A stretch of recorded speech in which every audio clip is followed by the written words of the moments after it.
My girlfriend was drinking with a guy alone, then got taken advantage of. I'm angry that she did that in the first place. My girlfriend, Kate, and I, 22F, 23M, have been together for 3 years now. My girlfriend has a friend, Tom, now ex-friend, from college who used to be interested in her and asked her out, but he started dating someone else and she, this friend and his girlfriend, Jenna, became great friends of each other. These three were extremely open with each other and they had a group chat where these three discussed all sorts of things and made sex jokes. Typical, I thought. However, I drew the line where he shouldn't directly talk about suggestive things with her. This wasn't really something Kate understood as they've been in each other's lives for years and she led me to believe I simply couldn't understand their dynamic. I was also extremely uncomfortable with them hanging out alone together. Kate is extremely loyal to me and I wouldn't say she's the sort of the woman to cheat.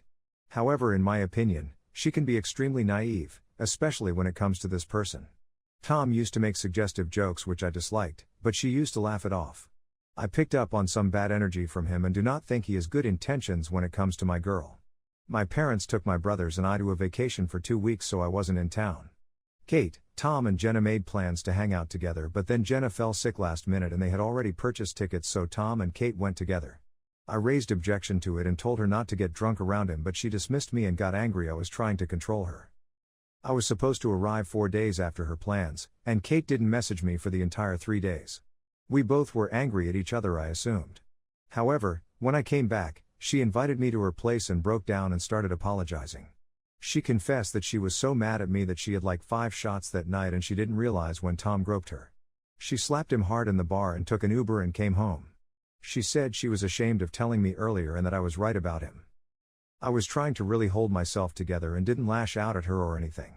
I said that we need to immediately report him to the university authority about what he did and I will support her. However, I wasn't very open or affectionate with her. She did cut him off and Jenna broke up with Tom. However, I am extremely furious at Kate for completely dismissing and disregarding my feelings around Tom and getting drunk when I expressed it makes me uncomfortable on top of them hanging out alone. I'm not trying to victim shame her but that doesn't mean she gets to learn nothing from this and refuse to have good sense to know who to trust and who not to. I feel like a total asshole for even feeling angry at her but I can't help how I feel. She's picked up on this and I have no idea how to tell her this. ETA. I am mad at my girlfriend for even being able to trust someone who conducts himself inappropriately. It took her being assaulted to listen to me finally. That's what I am upset about. Like, she shouldn't have to have this awful experience in order to finally process every single time I raised concerns about this. This is just terrible. Like, if she got scammed out of her life savings because she trusted a guy over me, when I kept shouting repeatedly not to do that, would I still have compassion for her? I would struggle for empathy at least for some time. Because I would consider such a person unreliable to make big decisions in life. I feel disrespected and disgusted with her. How do I hold her responsible for her ignorance? I am so mad at her I want to break up with her.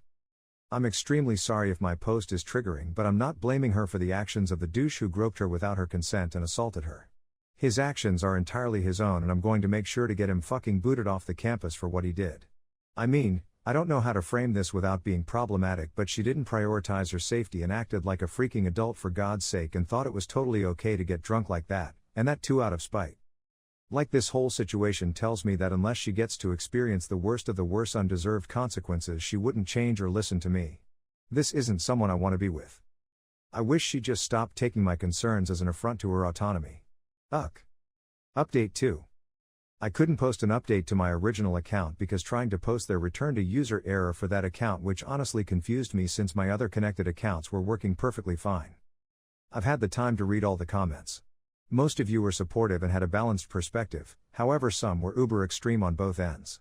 Some called me an evil little misogynist who wants to act like her dad and control her and shame her, and some called her a cheating repugnant whore. None of the two extremes are true lol. I did however had fun reading that so thank you for the laughs. Particularly chuckled a little at the pearl clutching over the phrase my girl when I didn't even think for a second before writing that out. On to the main update. My now ex heard back from health and counseling services that will guide her to seek support and hold Tom accountable, probably intense sensitivity training and detention based on the degree of assault. My days weren't so great as you can tell. I was willing to give her a chance and move forward with her, and at first I requested full disclosure including as to why she didn't get in touch with me those 3 days. She was extremely hesitant in showing me her chats with him, in which she accused him of being inappropriate with her that crossed the line. Tom was apologetic and told her that he was drunk too and didn't know what he was doing. At first she didn't believe that and he was scared about how Jenna would think. This made her rethink and she almost excused his actions away and decided not to tell me, but then she changed her mind and told Jenna immediately, and then she told me. This shouldn't feel like a breach of trust, but it did, because she was this close to being willfully ignorant again. I was extremely upset at her and asked her what makes her so blind to the obvious. I really wanted to know what goes inside her mind that she continues to make these epically bad decisions. I decided that fine, I'll let her take this as a learning experience and told her that she needs to take me seriously too, because despite what happened, her being sexually assaulted doesn't negate that she has continued to disrespect me and I expect better from her as a partner. This angered her greatly, and she expressed that I'm not her dad, emphasizing her right to make mistakes. She even had the fucking audacity to suggest she didn't feel like an equal partner, insinuating I shouldn't be holding her accountable for her actions, precisely when it's her consistently downplaying my concerns and making me feel small. Oh, sweet irony. Look, I may not be the best, most compassionate person in the world, but I don't need someone who arrogantly dismisses my concerns as some petty abusive trashy obsessed jealousy in the relationship, as if I'm the crazy one. I don't care what modern-day world believes, but I stubbornly believe that relationship isn't about making selfish choices that affect your partner too. It isn't about one person, it's about two people who at least acknowledge comfort of their partner in decision-making. Look, I know I am just in college, but I honestly at least imagine her as my future wife, my loved one. However, I don't need my loved one to dismiss my concerns about her safety, that affect me too, as controlling. If I stayed in a relationship with her, no doubt she will find excuses about not feeling like an equal and use that to call me controlling, an opportunity I refuse to give her, by breaking up with her. I don't need my partner to make me out to be the male equivalent of a nagging shrew where she's the ball and I'm the chains in the relationship. It just makes me cringe hard about unintentionally taking that role in the relationship just because from my POV her actions came from a place of willful ignorance, spite and lack of respect for our relationship. And I think I can never have a high opinion of Kate unless she changes this part of her personality. Which would be unfair given her awfully limited understanding of her surroundings. If I stayed with her, she'd complain about being treated like a child, most probably because I'll see her as acting like one. Going about drinking to spite her partner and not being able to recognize and put boundaries around inappropriate conduct. And that's exhausting. Maybe I'm wrong for saying that, but I sincerely hope she grows into an emotionally mature individual who doesn't feel the need to retaliate like a child when her so-called autonomy feels threatened just because a loved one is trying to look out for her. I purposely destroyed my sister's wedding, and I'm not remorseful. I'm adopted, from the UK. My sister and parents are white, my parents and I live in the UK and my sister lives in the US. She is now getting married.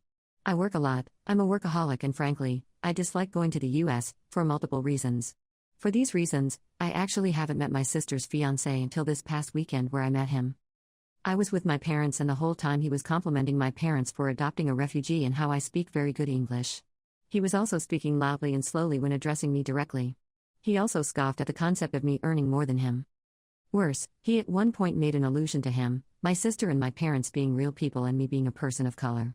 One was pissed, like unbelievably pissed, but I sucked it up. America is known for racism, I should have expected this, my fault, according to my sister. Then along comes his grandparents who are shocked when they see me and ask my sister what. How are you related to that? Yep, refer to me as that. I thought this was the end of it because my sister snapped at them and they were making an effort to be polite, though they were clearly uncomfortable. Then along comes her new sister-in-law. And she was super surprised that I was related to my sister and asked her, while I was standing right there, are you okay with a brownie being at your wedding? I can ask him to leave if you want. One had enough, I left, and booked a flight out, with the money I earn at a job which pays 3 times what her fiancé earns. I also told my sister that I wouldn't attend the wedding, and on top of this, when my parents asked if I was okay, I told them as much. They agreed and were shocked with how racist they were and said they also wouldn't finance or attend the wedding. This hit my sister hard and she has apparently lost a lot of weight and hair since, because her relationship with her parents and me is ruined, and not just that, but her fiancé is acting weird around